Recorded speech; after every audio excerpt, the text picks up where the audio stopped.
बिस्मिल्लाहिर्रहमानिर्रहीम। अस्सलाम वालेकुम। स्पेक्ट्रम सिक्योरिटी से इमरान मेमन एक बार फिर आप लोगों के साथ हाजिर। आज की इस वीडियो का जो मकसद है वो कोई मार्केट का ट्रेंड डिस्कस करना नहीं है, कोई टेक्निकल चीज़ें डिस्कस करना नहीं है, मार्केट का आउटलुक डिस्कस करना नहीं है, बल्कि एक सिलसिला स्टार्ट करने की कोशिश कर रहा हूँ जिसका नाम है your questions and our answers. बहुत सारे लोगों के जहनों में कुछ ऐसे सवालात होते हैं जो वो नहीं कर पाते। बहुत सारे लोग हैं जिनको मालूम ही नहीं है कि अकाउंट किस तरह खुलता है, क्या चार्जेस उन पर अप्लाई हो रहे होते हैं, मार्केट के टाइप्स क्या हैं, लेवरेज क्या होता है, फ्यूचर्स क्या होता है, रोल ओवर क्या होता है। तो बहुत सारे लोगों के सवालात आते रहते हैं हमारे पास। तो इस दफ़ा मैंने कोशिश की कि उन मोस्ट फ्रीक्वेंटली आस्क्ड क्वेश्चंस में से दो बड़े क्वेश्चंस जो हैं वो मैं पिक करूं, और जाहिर है वो दो बड़े क्वेश्चंस अपने आप में एक पूरे पूरे चैप्टर्स हैं, पूरे पूरे सब्जेक्ट्स हैं। तो उन पे ही अगर मैं एक लिमिटेड टाइम में एक डिटेल्ड एक्सप्लेनेशन दे दूं तो शायद काफ़ी होगा, और फिर कोशिश करूंगा कि आइंदा भी इस सिलसिले को हम जारी रखें। ज़ाहिर एक सिलसिला स्टार्ट किया है तो उसको जारी भी रखना है इंशाल्लाह ताला। तो कोशिश ये करेंगे कि हफ्ते में एक सेशन जो है वो ज़रूर कंडक्ट करें, चाहे वो सैटरडे हो चाहे संडे हो। और मोस्ट फ्रीक्वेंटली आस्क्ड क्वेश्चंस में से दो या तीन क्वेश्चंस हम पिक कर लेंगे और फिर उनको हम डिस्कस कर लेंगे। आप लोगों से रिक्वेस्ट ये है कि जब भी आप लोग क्वेश्चन करें तो किसी एक पर्टिकुलर स्टॉक के बारे में ना करें, ये ना करें कि मैं इसमें फंस गया हूँ, मैं क्या करूँ, क्योंकि वो तो जनरल डिस्कशन आपसे होती रहती है। तो कोशिश ये करें कि ये जो इस तरह के स्पेसिफिक क्वेश्चंस है ना, कि मार्केट किस तरह से, मार्केट में ऑप्शंस क्या क्या हैं ट्रेड करने के, फ्यूचर्स क्या होता है, एमटीएस क्या होता है, एमएफएस क्या होता है, रोल ओवर कमीशन क्या होता है, रोल ओवर बेसिकली क्या होता है, फिर ऐसे बहुत सारे और क्वेश्चंस हैं जो लोगों के जहनों में होते हैं। तो कोशिश ये करें कि इस तरह के क्वेश्चंस जो है वो करें। बाकी ये कि मार्केट ट्रेंड तो आपको यहाँ वहाँ हर जगह पे मिल ही जाएगा। बहुत बहुत उसमें सही भी होते हैं, कुछ गलत भी होते हैं, लेकिन वो आपको मिलते ही रहते हैं। तो ये क्वेश्चंस जो हैं वो बेसिकली हमारी कोशिश है कि हम उनको एड्रेस करें। तो स्टार्ट करते हैं आज का सेशन। आज के ये जो दो बड़े क्वेश्चंस हैं कि how to open account and what charges do we have to pay, ये इंशाल्लाह ताला हम कवर करेंगे आज के सेशन में। तो how to open an account. अच्छा, अब इसमें दो, ज़ाहिर है जो मैं आप लोगों से मुखातिब हूँ इनमें बहुत सारे रेजिडेंट पाकिस्तानी होंगे, बहुत सारे नॉन रेजिडेंट पाकिस्तानी होंगे। मेरा ये सेशन कंडक्ट करने का मकसद यही है कि मैं इंडिविजुअल्स को गाइड कर सकूं। ज़ाहिर है कोई जो जो जो कॉर्पोरेट लेवल पे अपने अकाउंट्स खोलना चाह रहे होते हैं, या और म्यूचुअल फंड्स होते हैं, या और जो डिफरेंट एंटिटीज़ होती हैं, वो जब अकाउंट खोल रहे होते हैं तो they know how to deal with all these things, but individuals को एक्चुअली इशू आ रहा होता है। तो अकाउंट्स की दो बेसिक टाइप्स हैं, एक रेजिडेंट पाकिस्तानी, एक नॉन रेजिडेंट पाकिस्तानी। अब इसको हम मजीद आगे डिस्कस कर लेते हैं। रेजिडेंट पाकिस्तानी जब अकाउंट खोल रहे होते हैं तो वो दो तरह से अकाउंट खोलते हैं। एक जो नॉर्मल हमारा पेपर बेस्ड AOF यानी कि अकाउंट ओपनिंग फॉर्म होता है, और अब एक और फैसिलिटी तकरीबन कोई 1 साल से स्टार्ट हुई है, 1-1.5 साल से, जिसको हम ऑनलाइन AOF या अकाउंट ओपनिंग फॉर्म भी कहते हैं, जिसमें फिजिकल सिग्नेचर्स उस तरह से इन्वॉल्व नहीं होते। अब ये क्या है, ये हम डिस्कस कर लेते हैं। देखिए, ऑनलाइन आपका जो सबसे पहले पेपर बेस्ड जो अकाउंटिंग फॉर्म है, वो ऑब्वियसली आप किसी ना किसी ब्रोकर के पास जाते हैं and you take that form, या उस ब्रोकर की वेबसाइट पे जाके उसका वो फॉर्म डाउनलोड कर लेते हैं, उसको प्रिंट करते हैं, उसमें जो पर्टिकुलर्स हैं आप फिल करते हैं, सिग्नेचर्स करते हैं जहाँ जहाँ रिक्वायर्ड होते हैं। अगर वो जॉइंट अकाउंट आप खोल रहे हैं तो वो जॉइंट अकाउंट आपके साथ जो खुल रहा है उसके सिग्नेचर्स होते हैं। और अगर आप किसी को नॉमिनी रखना चाह रहे हैं कि in case you are not available due to any reason, तो आपकी जगह पे कौन हो जो आपके अकाउंट के लिए बाकी सब चीज़ें डिस्कस करे ब्रोकर के साथ या और एंटिटीज़ के साथ, तो वो उसकी भी डिटेल आपने देनी होती है। अच्छा, अब अकाउंट ओपनिंग फॉर्म में जो चीज़ें हैं वो सबसे पहले आपका अकाउंटिंग फॉर्म है, देन फिर आपका सोर्स ऑफ इनकम होता है। उसमें एक जो जो मोस्ट इम्पॉर्टेंट पार्ट है वो है नो योर कस्टमर या केवाईसी फॉर्म। ये केवाईसी बड़ी इंपॉर्टेंट है क्योंकि इसमें आप ये बता रहे होते हैं कि आपकी सोर्स ऑफ इनकम क्या है, कितनी आपकी इनकम है, आप फाइलर हैं, नॉन फाइलर हैं, आपका पैसा वाइट है, ब्लैक है, किस चैनल से आपका पैसा आ रहा है, तो वो सारी चीज़ें उसमें मेंशन हो रही होती हैं। आपके बैंक अकाउंट डिटेल्स भी उसमें मेंशन हो रहे होते हैं। तो फर्स्ट थिंग फर्स्ट कि आपने अकाउंट में फॉर्म फिल करना है, केवाईसी फॉर्म फिल करना है, जो आपके रिलेटेड डॉक्यूमेंट्स हैं जिसमें आपके सीएनआईसी की कॉपीज़ हैं। एंड अगर आप के साथ कोई और जॉइंट अकाउंट है तो उसके सीएनआईसी की कॉपी है। एंड अगर आपके साथ कोई नॉमिनी है तो उसके सीएनआईसी की कॉपी है। प्लस फिर एक बड़ी इंपॉर्टेंट चीज़ जो केवाईसी में है वो मोबाइल नंबर की है कि वो मोबाइल नंबर आपके नाम पे है या नहीं है। क्योंकि जब आप अकाउंट खोलते हैं तो वो अकाउंट से ब्रोकर के पास आपका अकाउंट नहीं खुल रहा होता, वो बेसिकली आपका 3 जगहों पे साइमल्टेनियसली अकाउंट खुल रहा होता है। सबसे पहले national clearing company of Pakistan है, जो नादरा यानी कि नेशनल डेटाबेस अथॉरिटी है, उसके साथ कनेक्टेड होती है और वो सारे के सारे पर्टिकुलर्स आपके वहाँ से वेरीफाई करती है कि भाई जो आपने नाम दिया है एज पर सीएनआईसी वो नाम सही है कि नहीं है। अगर आपने जो मोबाइल नंबर दिया है वो आपके as per the NADRA record आपके नाम पे रजिस्टर्ड है कि नहीं है। और प्लस जो आपने बाकी सारे और चीज़ें उसमें दी हैं, एड्रेस और ये सब चीज़ें, वो आपके सीएनआईसी से वेरीफाई हो रही हैं कि नहीं हो रही। तो national clearing company is the first entity जहाँ पे आपका अकाउंट बेसिकली रजिस्टर हो रहा होता है। देन नेशनल क्लियरिंग ओकेज और रिजेक्ट्स योर एप्लीकेशन, और वो फिर ब्रोकर को बताता है कि भाई अकाउंट में जो अगर कोई ऐसी चीज़ें हैं जो रेक्टिफाई करने की हैं, कोई ऐसे ऑब्जेक्शंस हैं जिसके बेस पे अकाउंट आगे नहीं जा पा रहा या आगे उसको प्रोसीड नहीं कर पा रहे, तो वो नेशनल क्लियरिंग आपको बताता है। या अब तो खैर ब्रोकर्स के जो अकाउंट ओपनिंग डिपार्टमेंट के जो लोग हैं वो इतने ज़्यादा ट्रेंड हो चुके हैं, इतने ज़्यादा उसमें अवेयरनेस आ चुकी है कि वो फर्स्ट हैंड ही आपको बता देते हैं कि क्या चीज़ें आपकी पूरी हैं या नहीं है।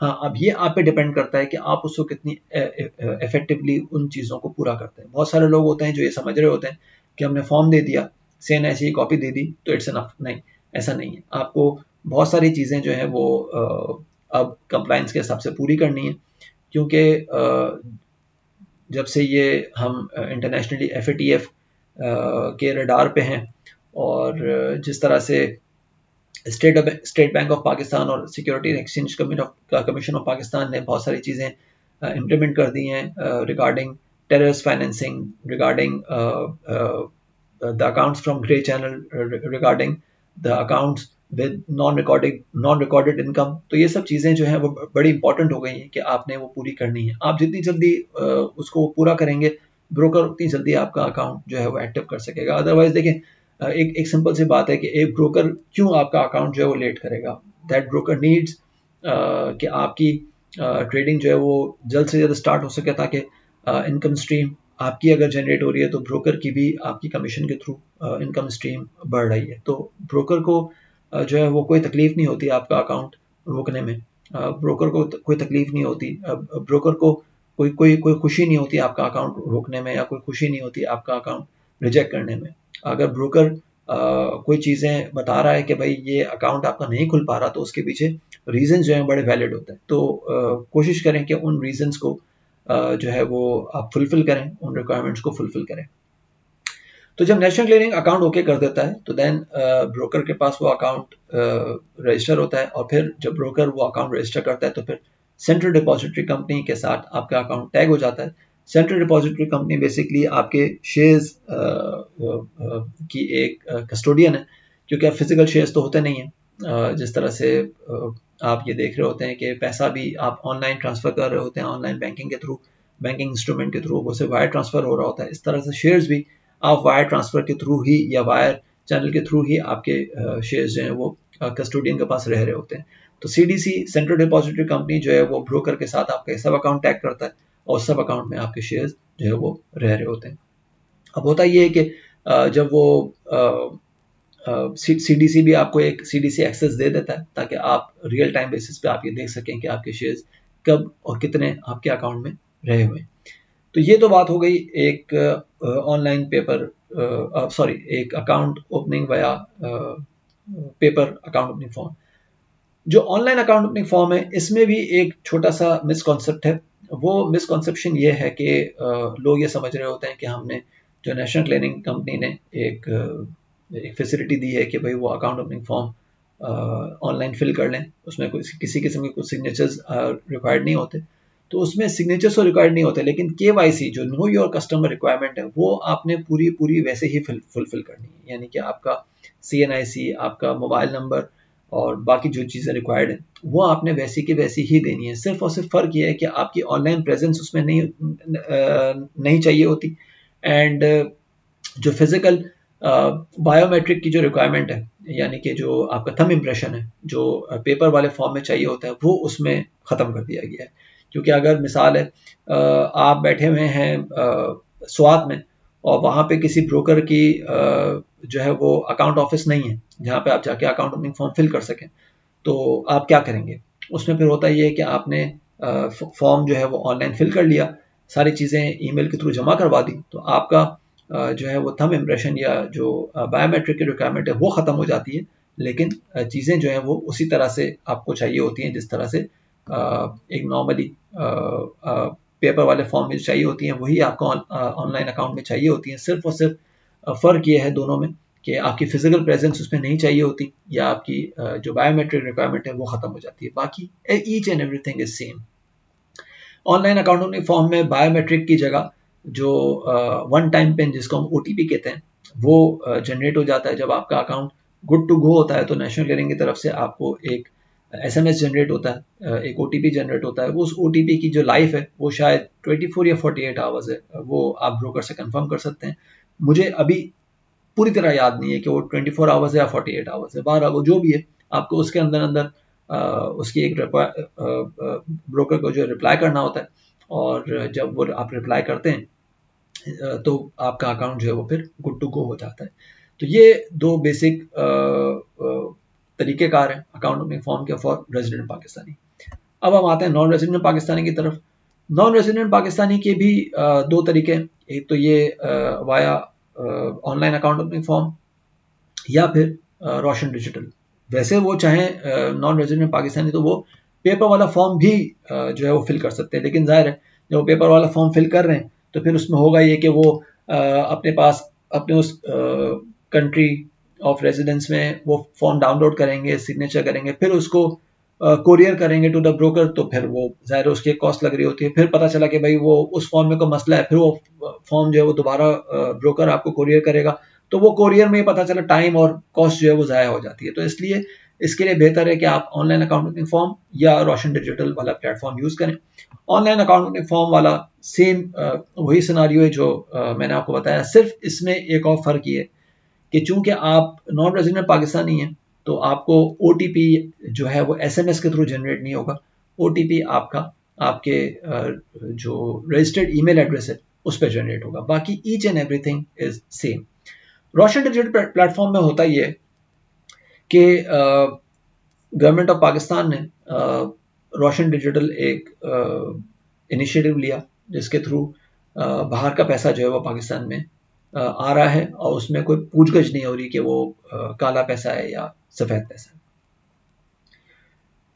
मैं इस तरह की लैंग्वेज इसलिए इस्तेमाल करता हूँ ताकि एक लेमैन को बड़े आसानी से समझ में आ जाए। मुझे कोई शौक नहीं है कि मैं मोटे मोटे अंग्रेज़ी के अल्फाज इस्तेमाल करूँ, मोटी मोटी टर्म्स इस्तेमाल करूँ, ताकि मैं अपने आप को कोई इम्तियाजी हैसियत दे सकूँ। नहीं, मैं भी आप लोगों की तरह एक मामूली सा इंसान हूँ, और कोशिश ये कर रहा होता हूँ कि जिन लोगों को मैं एड्रेस कर रहा हूँ, जो मेरी ऑडियंस है, उनको मेरी बात बड़ी ईजीली समझ आ जाए। इसलिए मैं वही अल्फाज इस्तेमाल करता हूँ जो एक आम आदमी नॉर्मल लाइफ में इस्तेमाल करता है।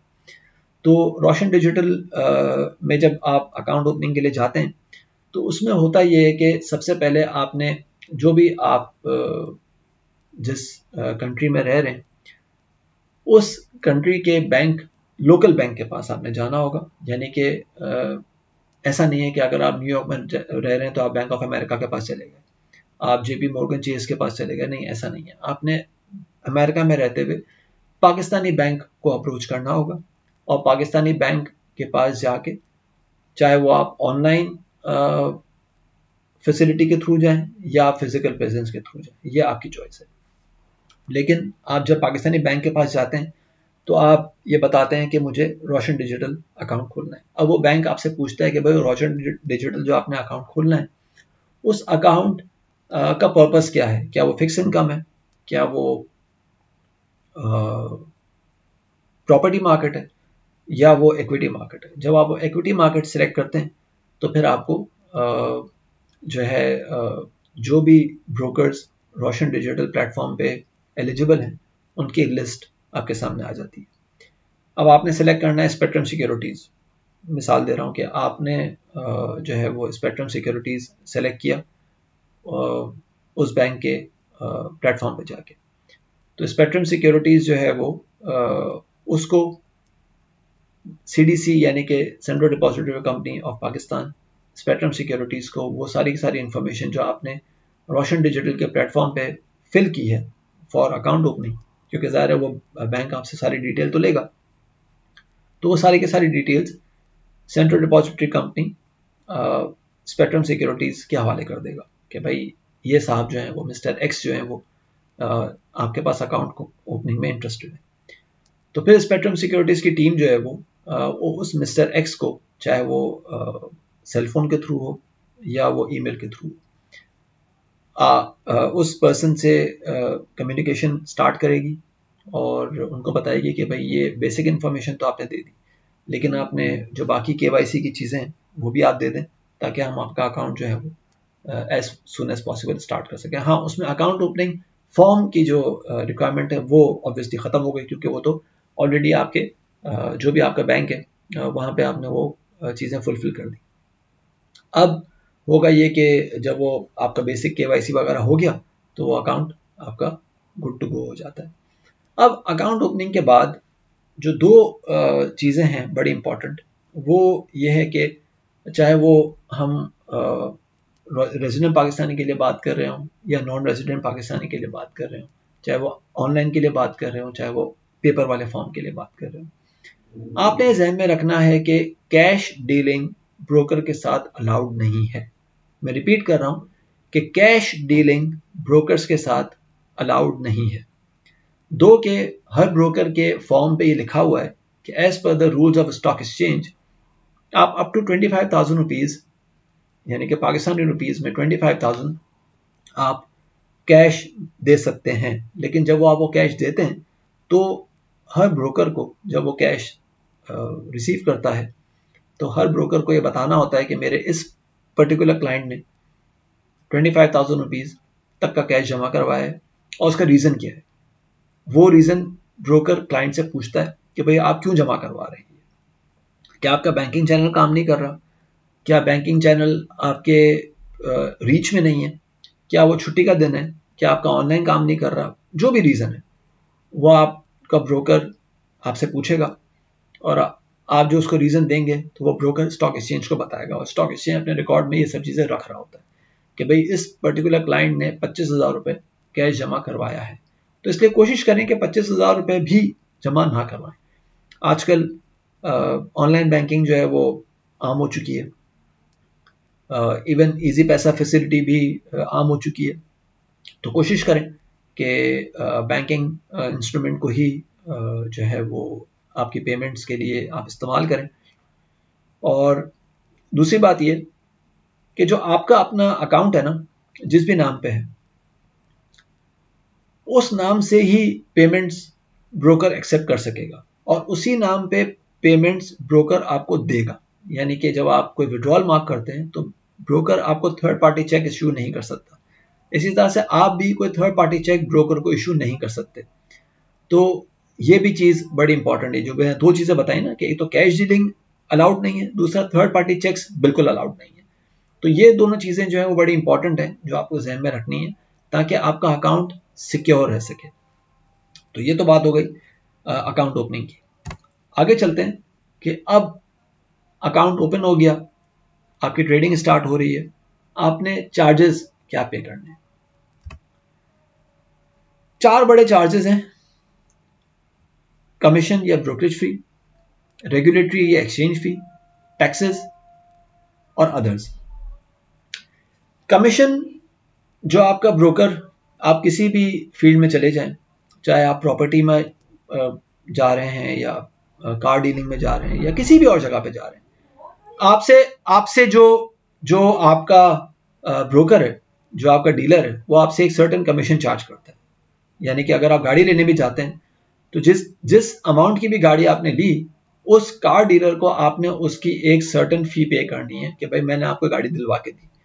आप प्रॉपर्टी लेने जाते हैं, चाहे वो रेंट पे हो चाहे वो परचेजिंग के लिए हो, आपने उस प्रॉपर्टी डीलर को उसकी एक फी पे करनी है कि भाई ये मैंने आपको प्रॉपर्टी दिलवा के दी है। इसी तरह से ब्रोकर्स की भी एक कमीशन होती है, ठीक है। अच्छा, अब कुछ कुछ लोगों का ये एक गलत ख्याल है कि जो अक्टूबर 2019 में स्टॉक एक्सचेंज की तरफ से एक चेंज आया था, एक बड़ा चेंज आया था, एक नोटिफिकेशन आया था कि मिनिमम कमीशन जो है वो ब्रोकर ले सकेगा, ठीक है। अच्छा, अब उस मिनिमम कमीशन को मैं आगे स्लाइड में बड़ी डिटेल में एक्सप्लेन करूंगा, लेकिन जहन में ये रखने की चीज है कि वो स्टॉक एक्सचेंज ने मिनिमम कमीशन सेट किया था। मिनिमम कमीशन सेट करने का मकसद ये था कि उससे पहले बहुत सारे ब्रोकर्स अपनी मार्केटिंग के लिए कुछ सर्टेन टाइम के लिए कहते थे कि भाई आप हमारे साथ अकाउंट ओपन कर लें, हम एक सर्टेन टाइम तक आपसे कोई फी चार्ज नहीं करेंगे। मार्केटिंग के लिए ना, कि भाई बहुत सारे बड़े ब्रोकर्स हैं, वो ये कहते थे कि भाई आपसे हम 6 महीने तक फी चार्ज नहीं करेंगे। अब उसका नुकसान क्या होता था? नुकसान ये होता था कि वो जो 4-5 बड़े ब्रोकर्स हैं वो मार्केट कैप्चर कर लेते थे, और जो छोटे ब्रोकर्स हैं वो कहते थे कि यार हम तो ये अफोर्ड ही नहीं कर सकते कि हम जीरो कमीशन पे काम करें, तो हमारा क्या होगा, हमें तो फिर लेवल प्लेइंग फील्ड नहीं दी जा रही। तो इसलिए स्टॉक एक्सचेंज ने मिनिमम कमीशन सेट कर दिया कि भाई फ्री में काम नहीं होगा, आपने मिनिमम कमीशन इतना लेना है। तो ये मैं एक्सप्लेन कर दूं कि वो मिनिमम कमीशन सेट किया गया, वो ये सेट नहीं किया गया कि यही कमीशन होगा। मिनिमम कमीशन का मतलब ये है कि ब्रोकर को या स्टॉक एक्सचेंज ने सेट किया है कि भाई इससे नीचे आप कमीशन चार्ज नहीं कर सकते। ये नहीं है कि यही कमीशन चार्ज करना है, इससे नीचे कमीशन चार्ज नहीं हो सकता, इससे ऊपर चार्ज जरूर हो सकता है। बहुत सारे लोगों का ये ख्याल है, ये गलत ख्याल है, वो आके लड़ रहे होते हैं कि भाई स्टॉक एक्सचेंज ने तो कमीशन ये सेट किया हुआ, आप ये क्यों चार्ज कर रहे हो। तो ये बताने का मकसद है कि वो स्टॉक एक्सचेंज ने मिनिमम कमीशन सेट किया है कि भाई इस कमीशन से नीचे आप नहीं जा सकते, इससे ऊपर जरूर जा सकते हो। वो उसकी उसकी एक्सप्लेनेशन क्या है वो मैं अगली स्लाइड में आपको एक्सप्लेन करने जा रहा हूं इंशाल्लाह ताला। अच्छा, उसके बाद आती है रेगुलेटरी और एक्सचेंज फी, कि आपको कमीशन चार्ज हो गया। उसके बाद जितने भी रेगुलेटर्स और एक्सचेंज के जो जिसको कहना चाहिए कि फैसिलिटेटर्स हैं, जिसमें नेशनल क्लियरिंग है, जिसमें सीडीसी है, जिसमें स्टॉक एक्सचेंज खुद है, एसईसीपी है, ये पर ट्रांजैक्शन ब्रोकर से एक फी चार्ज कर रहे होते हैं। जाहिर है उन सबका भी एक एक एक एक इनकम स्ट्रीम है ना, तो वो सारी की सारी यहीं से जनरेट हो रही है। तो उसमें होता ये है कि जब वो ब्रोकर से चार्ज करता है तो ब्रोकर उसको पास ऑन कर देता है टू द क्लाइंट। ब्रोकर के पास ये राइट है कि उसको पास ऑन कर दे।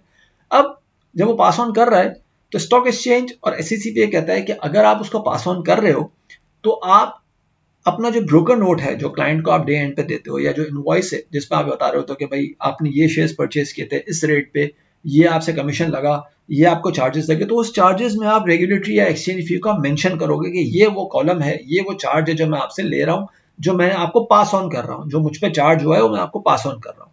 तो अगर आप ये कर रहे हो तो ठीक है। अगर आप उसको ग्रे एरिया में रख रहे हो या हिडन वे में रख रहे हो तो आपको अलाउड नहीं है। तो ये रेगुलेटरी फी आपको चार्ज होगी, प्लस फिर टैक्सेस होंगे। अच्छा, टैक्सेस में दो बड़े टैक्सेस हैं। एक आपका है सिंध सेल्स टैक्स।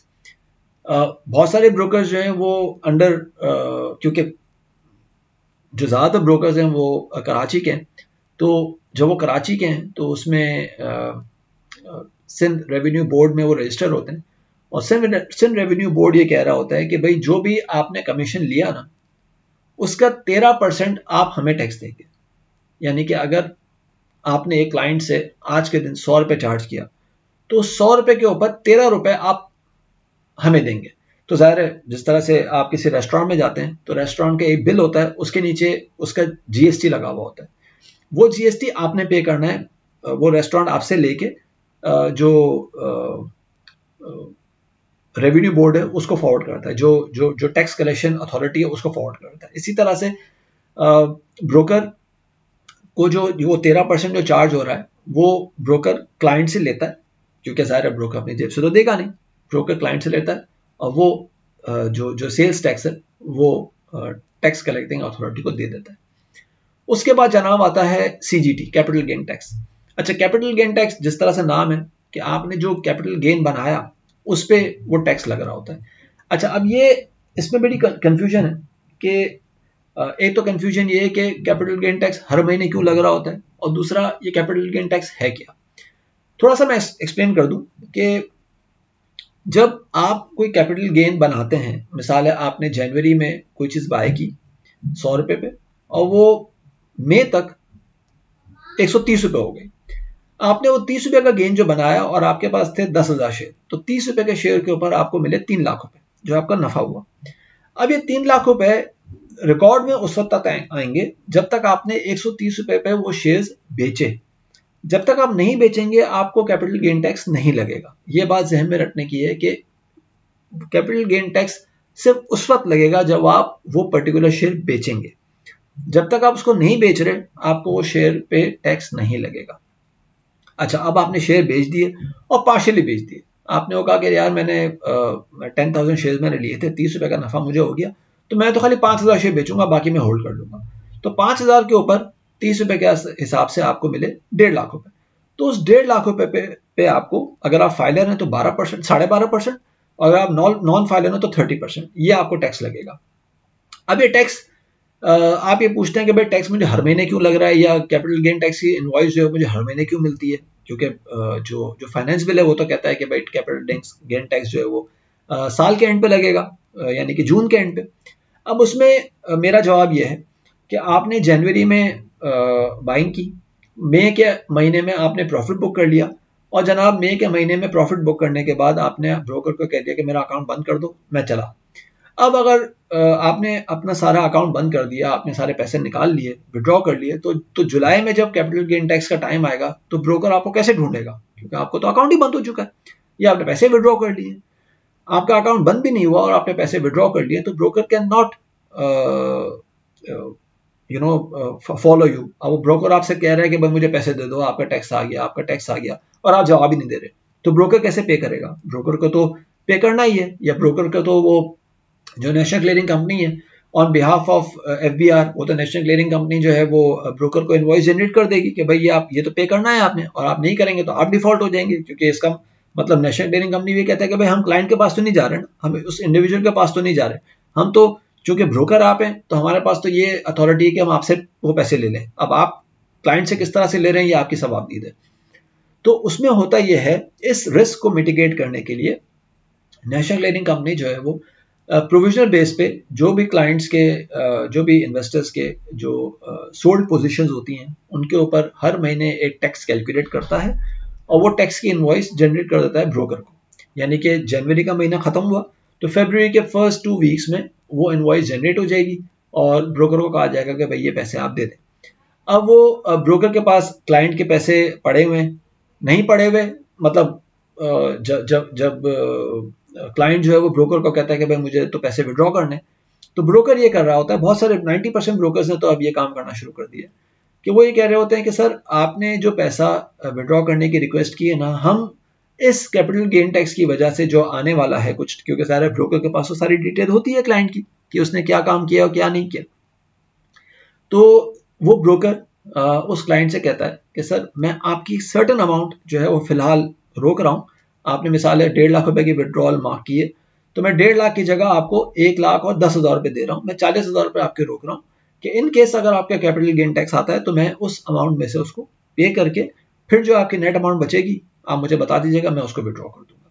ये एक बड़ा सिंपल सा तरीका होता है इस कैपिटल गेन टैक्स को टाइम पे करने के लिए। तो अगर ब्रोकर आपका कोई पैसा रोक रहा है इस वजह से कि कैपिटल गेन टैक्स आएगा या कुछ होगा, तो आपने जो है वो मतलब ये नहीं सोचना कि ब्रोकर मेरे साथ 2 नंबरी कर रहा है या ब्रोकर जो है वो मेरे पैसे रोक रहा है। ब्रोकर के पास ये जो है वो जस्टिफिकेशन मौजूद है। अच्छा, फिर एक आता है कैपिटल गेन टैक्स टैरिफ। ये कैपिटल गेन टैक्स टैरिफ जो है वो बेसिकली आपके कैपिटल गेन के ऊपर नहीं बन रहा होता, ये आपकी ट्रेडेड वैल्यू के ऊपर बन रहा होता है। जब फेडरल बोर्ड ऑफ रेवेन्यू ने कैपिटल गेन टैक्स की रिजीम स्टार्ट की थी, तो नेशनल क्लियरिंग कंपनी को एक सिस्टम दिया था कि भाई आप ये सारी कंप्यूटेशन करेंगे और कैपिटल गेन टैक्स जो है वो ब्रोकर के थ्रू क्लाइंट से ले लिया करेंगे। उस उस सिस्टम की एक कॉस्ट आई। नेशनल क्लियरिंग कहता है कि भाई उस सिस्टम की जो कॉस्ट आई वो हमने अपनी जेब से पे की।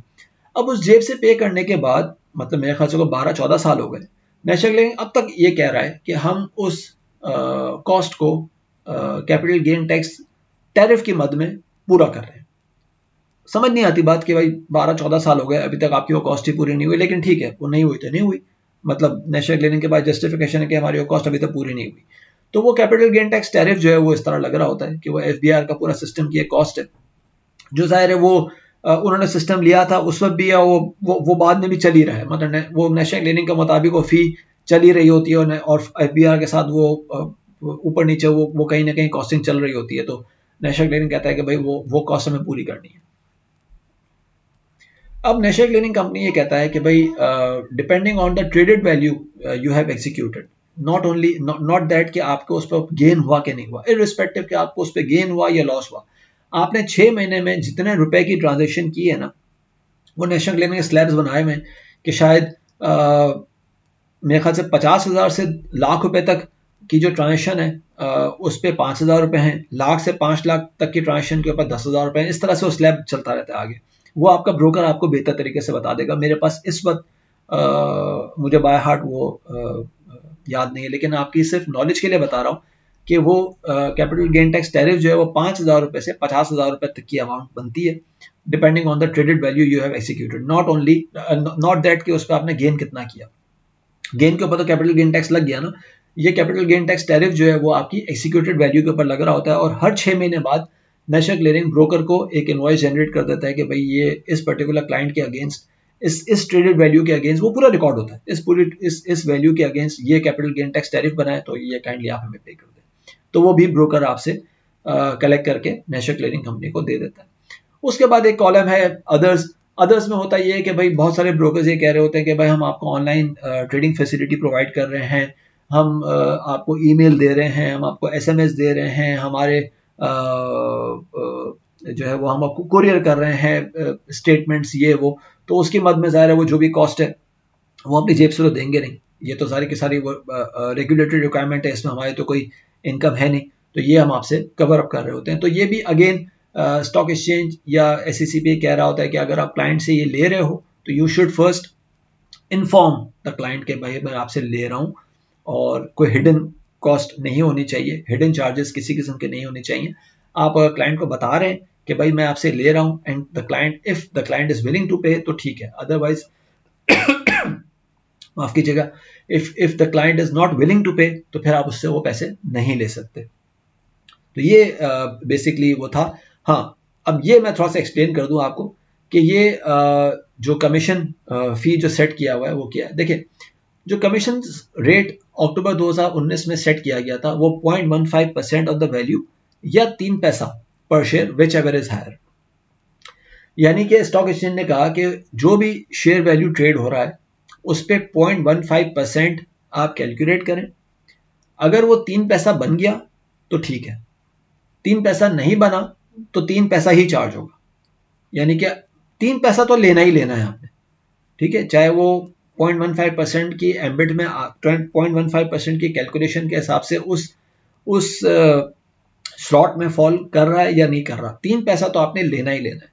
अब मैं आपको मिसाल देता हूं कि आपने एक 10 रुपए का शेयर लिया जो 0.15% ऑफ द वैल्यू के हिसाब से बनता है 1.5 पैसा उस पर कमीशन, तो स्टॉक एक्सचेंज ये कहता है कि नहीं वो 1.5 पैसा नहीं होगा, वो कमीशन जनाब आपने 3 पैसा लेना है, और आपने 1000 शेयर लिए तो आपको 30 रुपए लग गए। इसी तरह से 15 रुपए का शेयर है, उस पर 0.15% के हिसाब से बनता है कोई 2.25 पैसा, तो स्टॉक एक्सचेंज कहेगा नहीं 2.25 पैसा नहीं, आपने 3 पैसा ही लेना है, तो 1000 शेयर के ऊपर फिर वो बन गए 30 रुपए।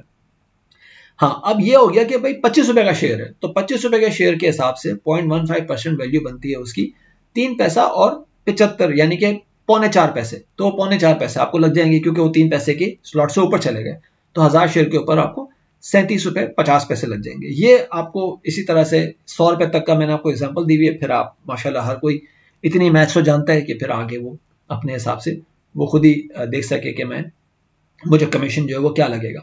अब इन कमीशंस में फ्यूचर से कमीशन अलग होती है, लेवरेज से कमीशन अलग होती है, रोल ओवर कमीशन अलग होती है। वो इंशाल्लाह ताला जिस तरह से आप मुझसे सवाल करेंगे, मैं इंशाल्लाह ताला कोशिश करूंगा कि आगे अपने सेशंस में जो है वो इस तरह से इन चीज़ों को आगे लेके चलता रहूँ। ये था आज का सेशन दोस्तों।